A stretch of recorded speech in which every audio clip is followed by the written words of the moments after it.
So Islam isn't based in DNA, but it is based in the heart and the mind, and exists as ideas and concepts. Like any set of ideas, it can be subject to misunderstanding, confusion, and doubts. It's the human component of the human container to that idea, which is the fallible part. Here's the thing. Whenever we have issues or doubts, we never ask, well, what is the reason why we have doubts in the first place? Why are doubts arising? It's sometimes viewed as a spontaneous thing. It just like arises in you, like you catch a disease or you catch the cold, for example. Kind of exposed to the outside world a bit too much. You know, like you go out, you don't take a jacket, you get a cold. Muslims need certainty. And in order to generate certainty, you need to assess for yourself, does Islam explain reality? And is Islam the only possible explanation for reality? No, I'm not worried at all. I rely on God, Allah. Bismillah ar-Rahman ar-Rahim. Alhamdulillahi Rabbil Alameen. As-salatu was-salam ala Nabi Kareem Muhammad wa ala alihi tayyibin wa sahbihi salihin. Assalamu alaikum wa rahmatullahi wa barakatuh.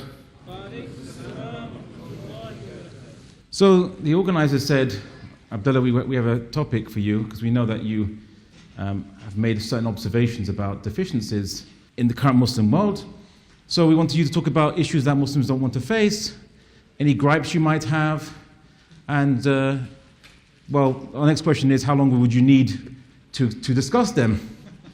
And I said, yes.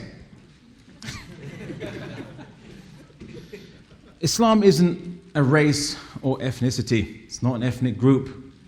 You don't, although we're all born on the fitrah, but people can leave, and there's certainly a lot of people in humanity which are not Muslim, and there are people who are born into Muslim families and they leave, and there are those who are born into non-Muslim families and they embrace Islam. So Islam isn't based in DNA, and it isn't based in ancestry, but it is based in the heart and the mind, and exists as ideas and concepts. Yes, related by revelation to us, but how you possess the Quran in yourself is not that you take a Quran and you somehow implant it in your body or you eat it. You have to read it and it stays in your mind, and inshallah it enters your heart. But this means that, like any set of ideas, it can be subject to misunderstanding, also confusion and doubts as to its veracity. It's the human component of the human container to that idea, which is the fallible part. And of course, there's no guarantee that the idea is fully transmitted and again, or fully understood. And if you don't understand an idea, then in reality, you don't actually fully possess it. So the issue is that Muslims have really paid a lot of attention to the activity of da'wah. We must go out and give da'wah. Or you must focus on your iman as well. These are all things that you must do, and of course you could. Focus on reading, focus on learning, that's very good. But what are we going to give da'wah to? By what sources of knowledge? By what understanding? And of course, where or how do we understand Islam? Now you might think to yourself, well, surely I just need to believe that God exists, that's sufficient. Well, you see, why do we have du'at in the first place? Why do you have to give da'wah in the first place? Why don't you just take the Quran, leave it on a chair, for example, and in speaker's corner, and then just let it do its thing? Yeah, just like the argument against the cowardice, who said that they didn't need to have leaders that implemented Islam, and the rebuttal of Imam Ali to the cowardice was, well, take a Quran, put it on a chair, and let it rule. Yeah, of course the cowardice is like, well, it can't speak. Exactly. You have to speak for it. So, why is this related to things that Muslims don't want to talk about? Well, here's the thing. Whenever we have issues or doubts and so on and so forth, we never ask, well, what is the reason why we have doubts in the first place? Why are doubts arising? It's sometimes viewed as a spontaneous thing. It just like arises in you, like you catch a disease or you catch the cold, for example. Or others just say, oh, it's being kind of exposed to the outside world a bit too much. You know, like you go out, you don't take a jacket, you get a cold, might catch a cold. Right? Well, it doesn't really work like that, and it's because surely if what you have is the truth, then it should be a protective garment around you wherever you go. Right? You're the ones that should be, quote unquote, infecting people with the truth, not being infected by falsehood yourself. Yeah. So then, what's the issue? Well, the issue is this. For the last at least 300 to 400 years, the Islamic civilization has gone into intellectual decline, which means that we are playing catch-up on all the fields of physics, biology, archaeology, historiographical research, and so on and so forth. And so, whenever we read about any of these new developments, we read it in books which ostensibly have been researched by usually non-Muslims, other civilizations, and a lot of the times written by people who have a particular viewpoint, a prejudice, a different worldview, and we're constantly having to try to filter out, or hope we could filter out, the prejudice from the actual factual observations. And many Muslims can't make that distinction. And so, just like this week, I was talking about movements, left-wing political movements. I also talked about right-wing political movements, but many Muslims we're not knowing how to campaign for what Islam says, the Islamic system, Islamic way of life, Islamic ideas of justice, because they're just simply told that Islam says you should be just, and then doesn't give you a definition of what that justice means or how it actually is practically implemented. Muslims will find it elsewhere where people who will say, we'll give you a definition of justice. It might be freedom of the absolute freedom and sovereignty of the individual over themselves. Right? Every human being is the owner and master and therefore God of themselves. And therefore, good and bad is defined as simply respecting another person's godhood and not transgressing against their sovereignty without their consent. That's the measure of good and bad. Or that if we're all equal, so everyone must be treated absolutely identically. Whereas the Islamic perspective would be you're equal in value, but you're not identical. Oh.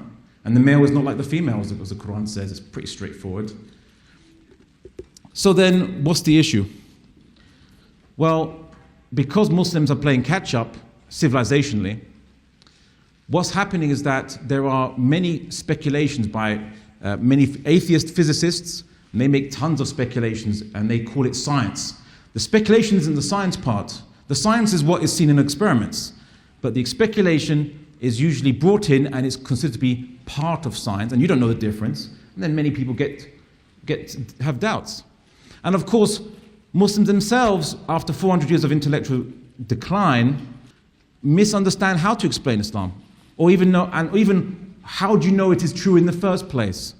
And the arguments and ideas are very, very basic, and they're not enough to convince somebody who might be a bit more skeptical than the average person. And a lot of people are very skeptical. Just for example, the miracle of the Quran is usually, I've heard, I lost count the amount of times the miracle of the Quran is explained purely as, isn't it such an eloquent book? It's really eloquent. It's amazingly eloquent. It's miraculous. And what does a non-Muslim say when they hear this? Well, Shakespeare's eloquent. Does that make it miraculous too? How do you define, how do you quantify something as miraculous in something that's so subjective? Yeah. Or there are Muslims who jump onto the latest, they try to read certain science and they think they can interpret, there's miracles involved in it. And they say, for example, how did the first protein form from inanimate matter, from like just the flotsam and jetsam of Earth, from basic carbon molecules or basic amino acids, simple amino acids.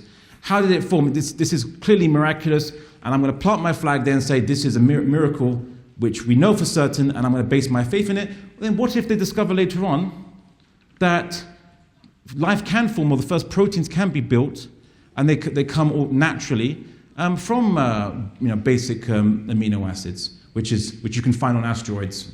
The amino acids, they're quite ubiquitous. Then people are going to say, well, I'm having shubahat, I'm having doubts on something they didn't need to say in the first place. Where does it say in the Quran and Sunnah that the existence of life itself is a direct miracle where Allah subhanahu wa ta'ala popped it into existence from nothing, straight from nothing? Okay, the universe, yes. But once He's built the building materials, how do you know how he changed things once he made the universe? How things are changed and produced by these changes? That's speculation. And so the Muslim arguments for Islam and for theism, many of them are based on speculation. And what I've been doing, and I have a bit of a reputation that amongst some people who are involved in dawah, that I shoot down bad dawah arguments. And I say, don't use that. It's a bad idea. You're just setting yourself up to fail really badly.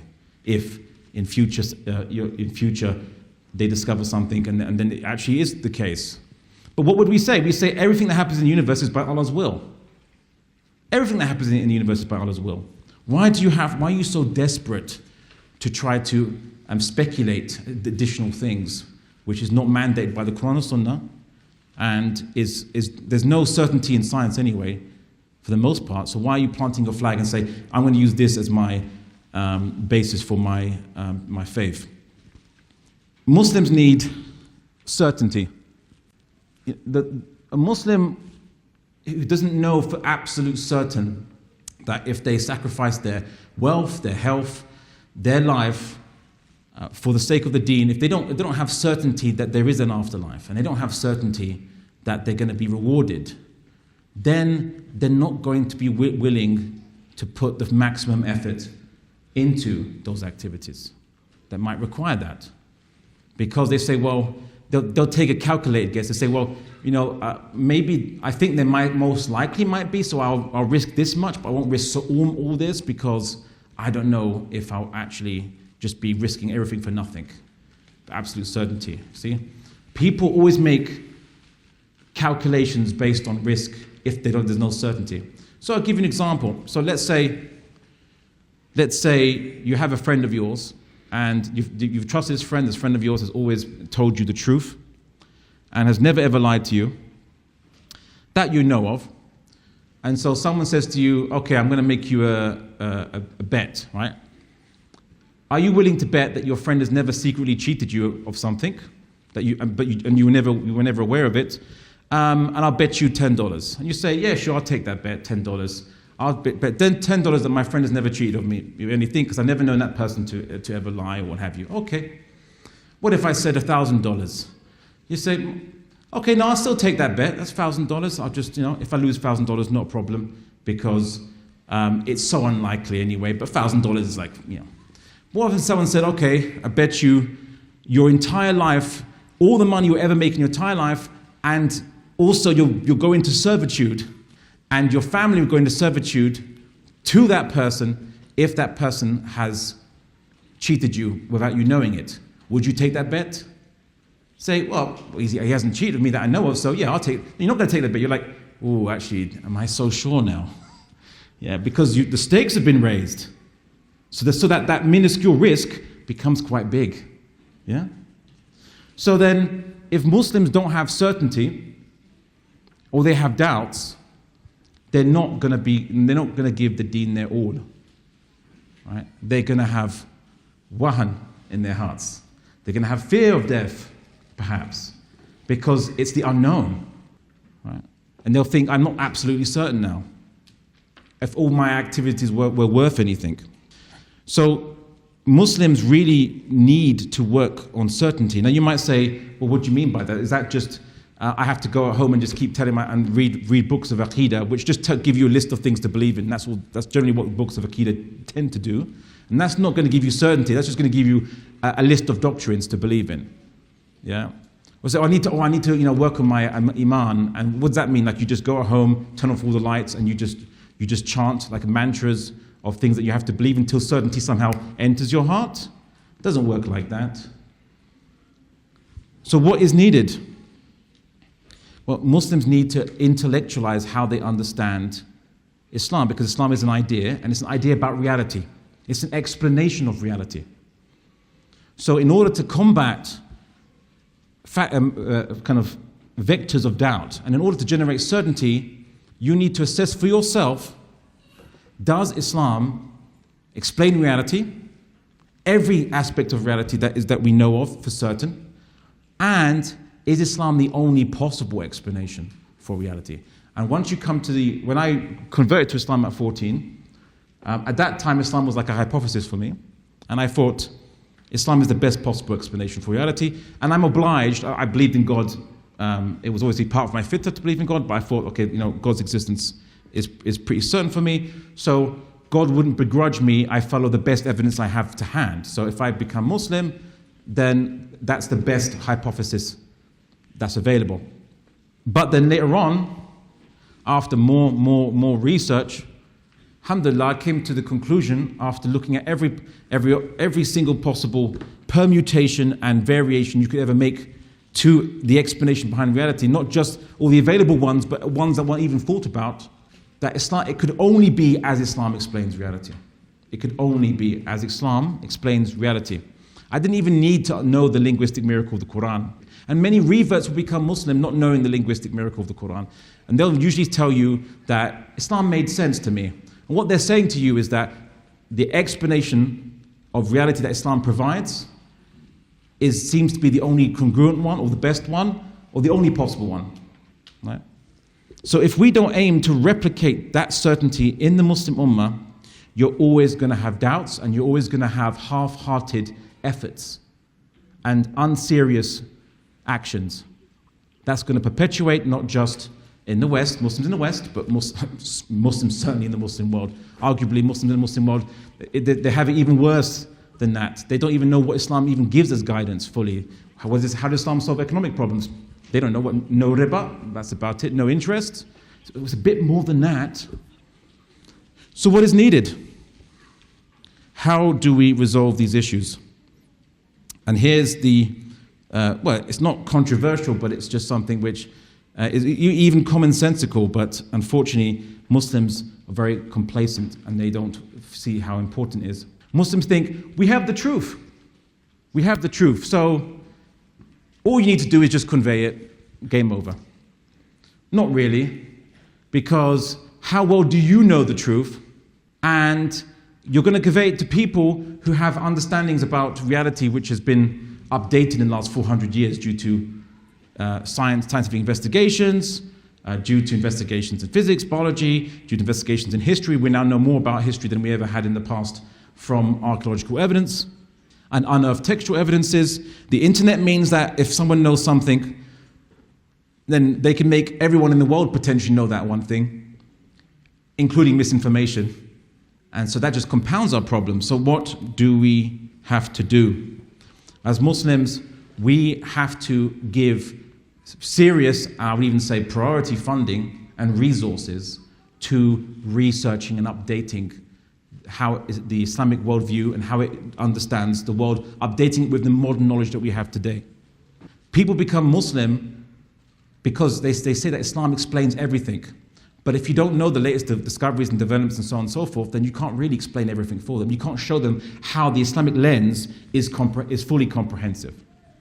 Right? People say, I was taught religion, then I went to university, and my mind opened to a world of scientific investigations and left-wing movements for justice, which have very detailed descriptions of how justice is and what oppression is, and then they subconsciously see that the world is bigger than Islam, or they feel the world is bigger than Islam, and then eventually they will be nominal Muslims or even non-Muslims, because people always follow the widest context, that which explains the bigger picture.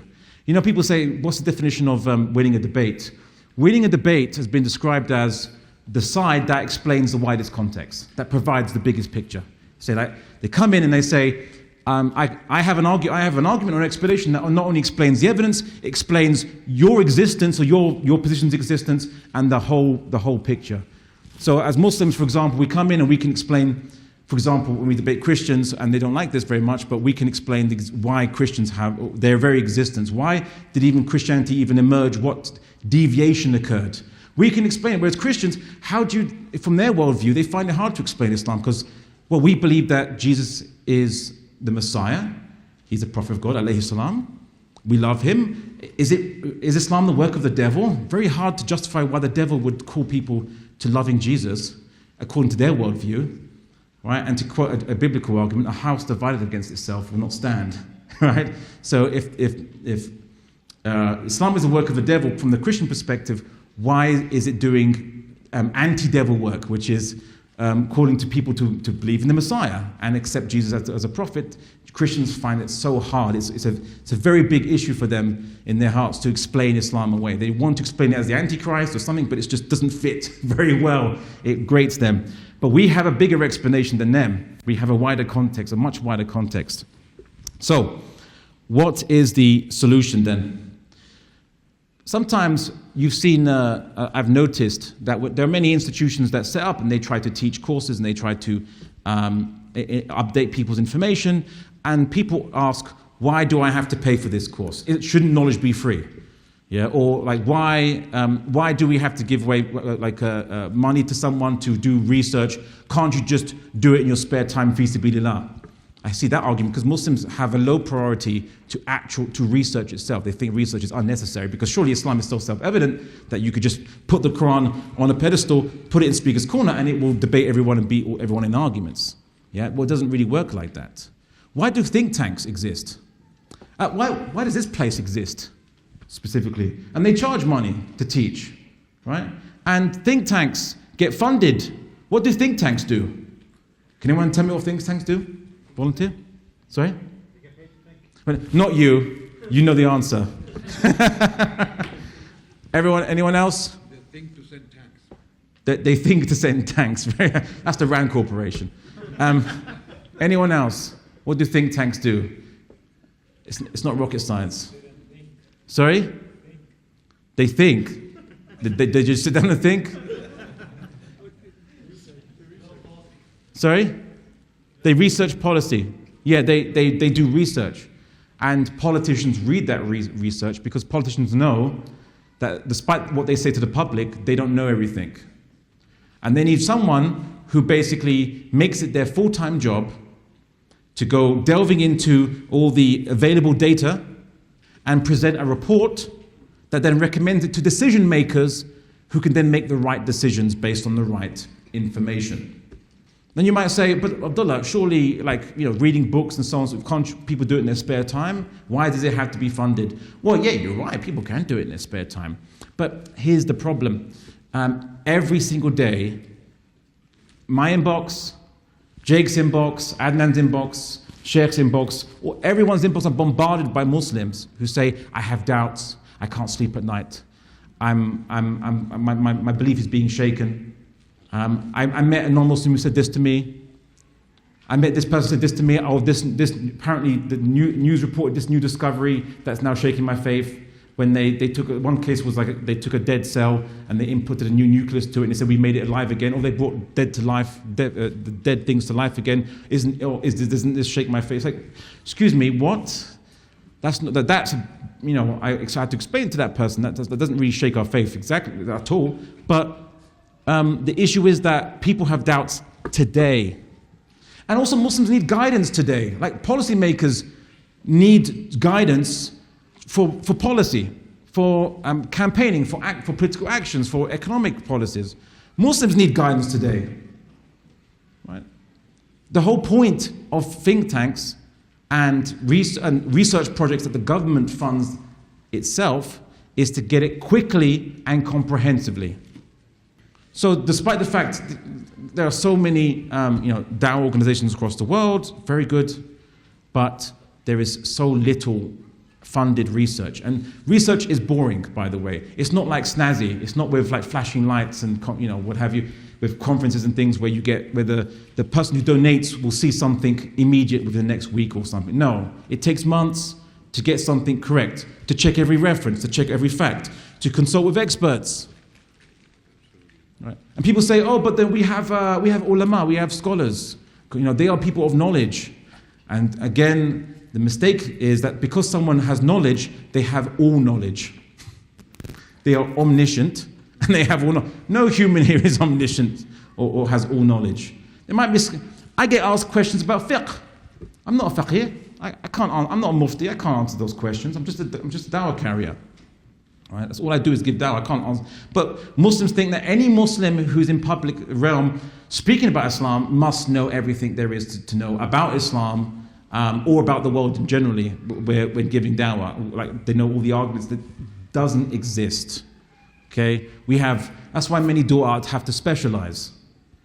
Right? Some only go into Christianity, or they go into a number of different subjects, or they only go into atheism. They debate atheists, or they only debate or evolution or topic evolution. Some have to specialize, right? And amongst those brothers, the ones I know, they are given, they're funded to give it full time or to study it full time or somewhat approaching full time or part time, right? But currently, the model of Muslim research is it's not full time or part time; it's spare time. And as any one of you who has family knows, see, the more knowledge you get as you get older, you think, okay, well, that makes it easier to do dawah, to do work, and what have you. No, because as you get older, you have more financial commitments, you have more from family, your time decreases. So those who can give the most, who can do the most, are the youngest. But guess who has the least knowledge? The youngest. And many people complain about these, they say, oh, this young guy du'at, the young guys who da'i, or these young du'at, they just give opinions without knowledge, or they just speak and they just speculate and so on and so forth. And that is a problem, and yes, that is indeed a problem. But guess what? Do you know what pressure many of them are under when their inboxes are full, or people ask them questions in the middle of lectures, questions which are very controversial, or questions which resonate doubt amongst the audience, and then the person feels pressure to give some kind of answer, lest Islam seem like it can't answer the questions. Yeah? And that's all because we don't fund institutions to do full-time research, to write policy papers explaining how we approach particular idea or particular argument, or how can we show Islam is absolute certain. And unfortunately, some organizations that do exist that are fully funded, they face issues where people who are giving the funds say, we want to donate to you, but one of these people I know a case of one organization, I won't mention names, where one of their members was very openly criticizing secularism and liberalism and so on and so forth, saying, look, Islam has a better alternative, criticizing feminism. And then the organization faced pressures from people who were funding it, saying, we don't like this person, we don't like what they're saying, it's kind of, it's politically not convenient now to talk like that in public. Just present Islam as a kind of liberal, compliant Islam, That way it won't shake any feathers, it won't ruffle any feathers in society. And the guy had to leave that organization because its funding was being threatened by that brother simply calling to a more comprehensive Islam, right? So I'll round it up by simply saying that, and this is, again, the things that we don't want to talk about, which is, do you know that as Muslims, due to our birth rates, and simply and also due to conversions, as Muslims, if we can simply preserve the Deen in our hearts with certainty, even if we didn't do anything else, and I'm not saying not to do anything else, but even if we didn't do any other political campaigning or anything, we'll probably win the world in terms of persuading the world to be Muslim and to embrace the truth, simply by dint of the fact that if we can just hold on to Aqidah and we can proudly defend it and proudly explain it, without any political campaigning, the Deen will conquer the world just as an idea, and people will embrace it. But if you don't pay attention to research, if you don't pay attention to updating Muslim knowledge and showing how Islam can explain the sum total of human knowledge that we have today, then you're going to see, like in the United States of America, they said about 25%, there was a recent Pew poll, I think it was, they said 25% of Muslims from a Muslim background leave Islam, have left Islam in the United States of America. 25%, 1 in 4. Okay? I've lost count of the amount of people who've told me their sons, their daughters, their brothers, their sisters have left Islam. Could you go speak to them? So I'm only one person. And I live in London. I can't meet people physically around the world. But if there's anyone that has doubts and they live in Hawaii, I'm more than happy to go. If you fund that, more than happy to go. Just, for the sake of answering the doubts, of course. So, in essence, as Muslims, we need to put priority to research. It's boring, but we need it. We need to put priority to showing how Islam can explain the sum total of human knowledge, how it's not only the best explanation, but it is the only possible explanation. Put yaqeen in our hearts, and when Muslims understand, not only with certainty, but with the full scope of how Islam can give guidance on every aspect of human affairs, including the political and the economic and so on social, then you'll see the change in the actions behind the Muslim world. As the Quran says, Allah does not change a state of a people until they change what is within themselves. It's not your physical organs it's referring to. It's not referring to changing physical organs. And it's not talking about changing your practices. Although that is a natural consequence of changing what is inside your mind and what is inside your heart.